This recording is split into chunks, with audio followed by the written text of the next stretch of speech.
Je ne me suis pas retrouvé devant vous depuis un moment, alors je vais rester dans les clous cette fois. Cela dit, c'est une chose de douter de la version officielle des faits, mais de là à porter de folles accusations ou à insinuer que je suis peut-être un super-héros... Je n'ai pas dit que vous étiez un super-héros. Ah non? Tant mieux, parce que ça paraîtrait incongru et... fantastique. En vérité...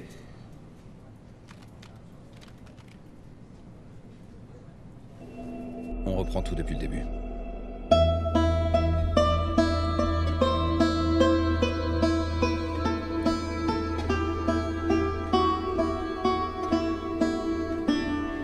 Robert Downey Jr. est, comme vous le savez sans doute, un acteur américain.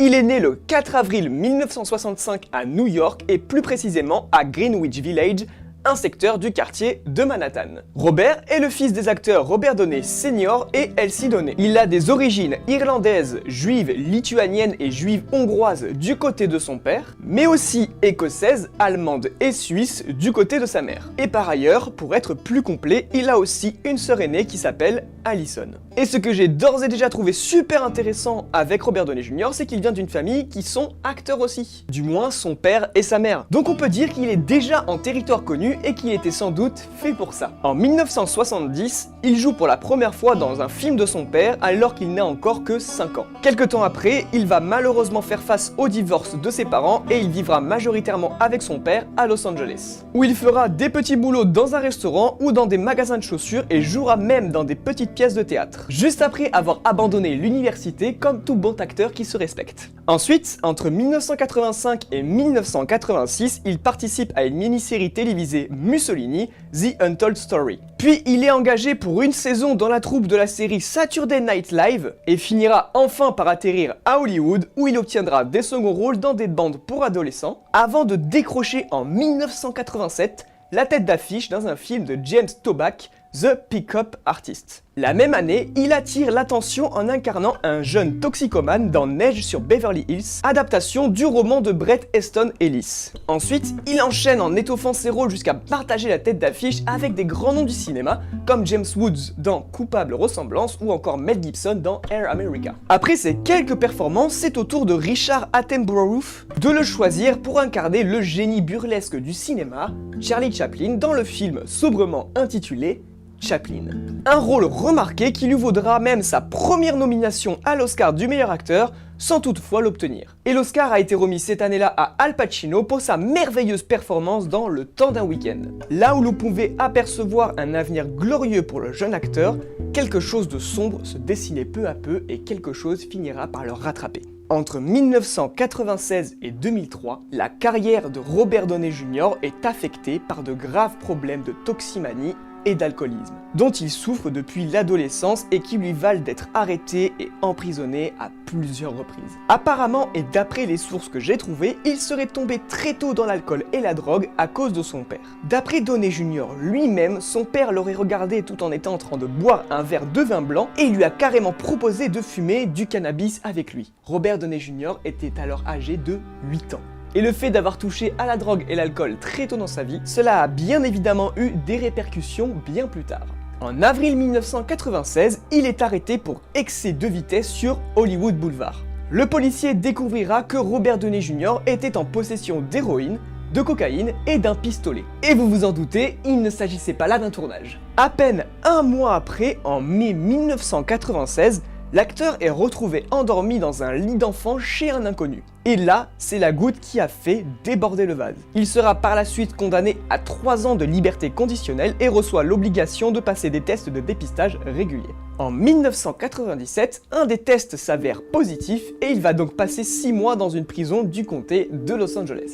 Et si vous pensez que ces 6 mois de prison auront suffi pour mettre fin aux conneries de Robert Downey Jr., vous vous trompez. En 1999, un autre test de dépistage est positif et il est une nouvelle fois arrêté, mais cette fois, il est condamné à 3 ans de prison dans un endroit où sont traités les addicts en Californie. Il sortira en 2000 après près d'1 an enfermé et 5 000 $ de caution. Mais ce qui est totalement fou, c'est qu'à peine une petite semaine plus tard, il est embauché dans la série Ally McBeal, pour laquelle il sera nominé aux Emmy Awards. Mais en avril 2021, alors qu'il était encore en liberté conditionnelle, Robert Downey Jr. est arrêté à Culver City pour suspicion d'être sous l'emprise de stupéfiants. Il est miraculeusement libéré, bien que les tests révèlent des traces de cocaïne. Et après ça, ce qui devait arriver arriva. La production d'Ally McBeal décide de réécrire le scénario et de virer l'acteur. Après ça, Robert semble prendre conscience qu'il ne peut pas continuer ainsi. Et il va décider d'essayer de s'améliorer en entreprenant un véritable traitement.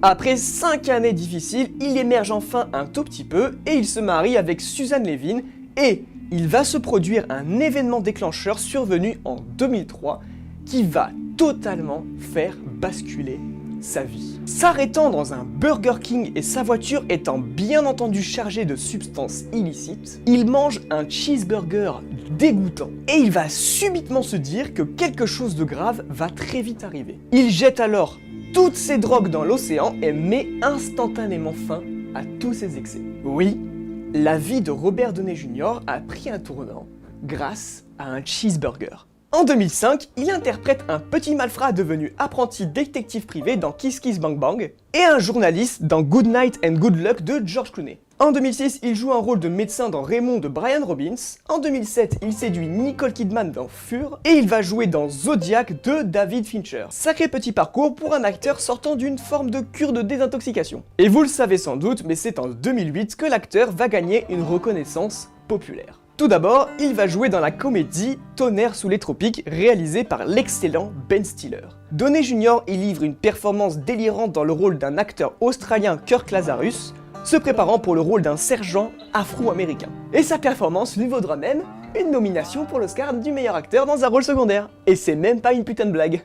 Mais surtout, cette année-là, il connaît un succès critique et commercial mondial en incarnant Tony Stark alias Iron Man, dans l'adaptation cinématographique du comic book produite par Marvel Studios. C'est donc en octobre 2008 qu'il signe un contrat pour incarner Tony Stark dans 2 suites à ce succès, mais aussi un futur film réunissant d'autres super-héros prévus pour 2012, Avengers. Le premier Iron Man est par son succès le film qui lance véritablement le MCU où différentes intrigues mettent en scène les super-héros créés entre autres par Stan Lee. Et ça sur plus de 20 films. Et Kevin Feige a récemment déclaré que s'il n'y avait pas eu Robert Downey Jr., il n'y aurait pas eu de MCU. Et au point où on en est, ça prend vraiment tout son sens. Et maintenant, anecdote faisant référence au cheeseburger qui a sauvé la vie de l'acteur. Il a fait un premier hommage à celui-ci dans le film Iron Man en 2008 quand, de retour en Afghanistan, Tony Stark demande à manger un cheeseburger avant d'annoncer au monde que son entreprise va cesser de fabriquer des armes.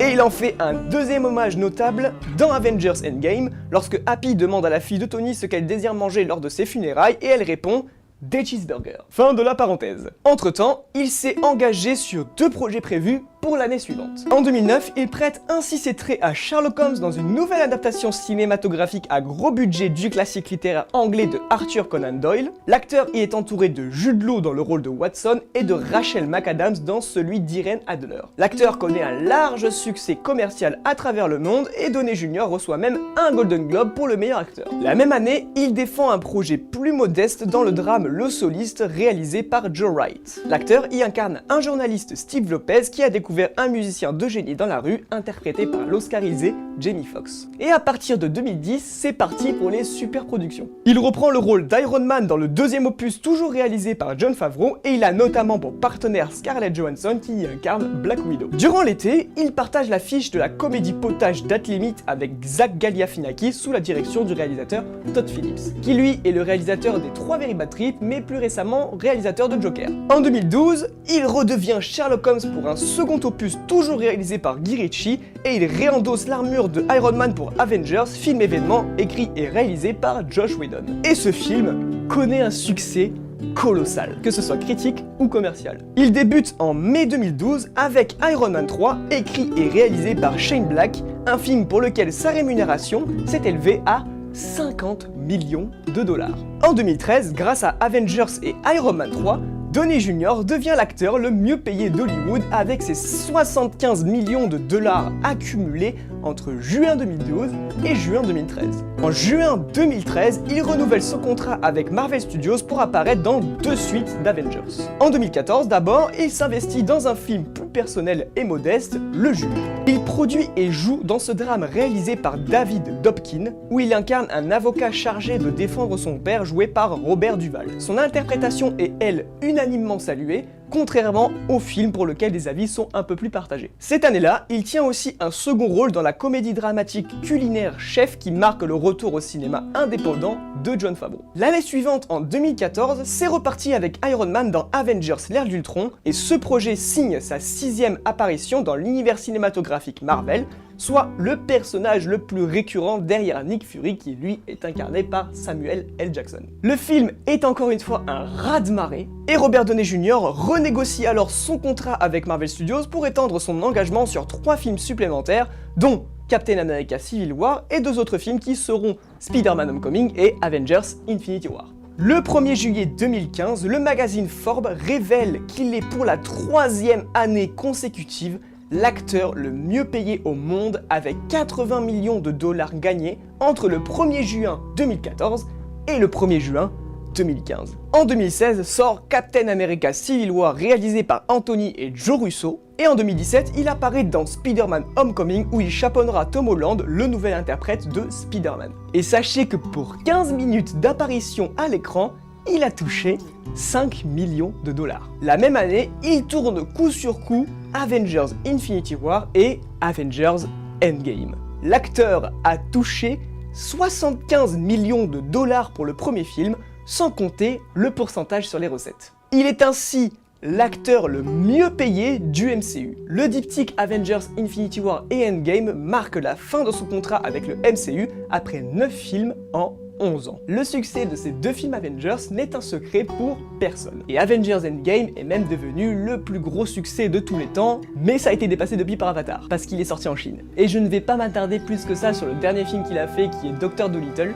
et de toute façon ce film a gagné un Razzie Award. Mais que va devenir Robert Downey Jr. après tout ça? Pour l'avenir, on parle d'un certain Sherlock Holmes 3 qui s'est vu plusieurs fois repoussé, et qui est maintenant prévu pour 2022 avec Dexter Fletcher à la réalisation. Mais en tout cas, ce qu'on peut dire, c'est que personne ne se fera du souci pour lui. Il est devenu l'un des acteurs les plus bankable d'Hollywood. Mais aujourd'hui, Robert Downey Jr. est le visage de la réincarnation. Le visage d'un homme qui a su se reprendre en main et prouver à tout le monde qu'il était bien plus qu'un alcoolique et qu'un toxicomane. C'est devenu un exemple à suivre pour certaines et certains qui ne croiraient pas en eux, et il a montré avec brio et à travers toute sa carrière que même au plus bas, on peut toujours renaître de ses cendres.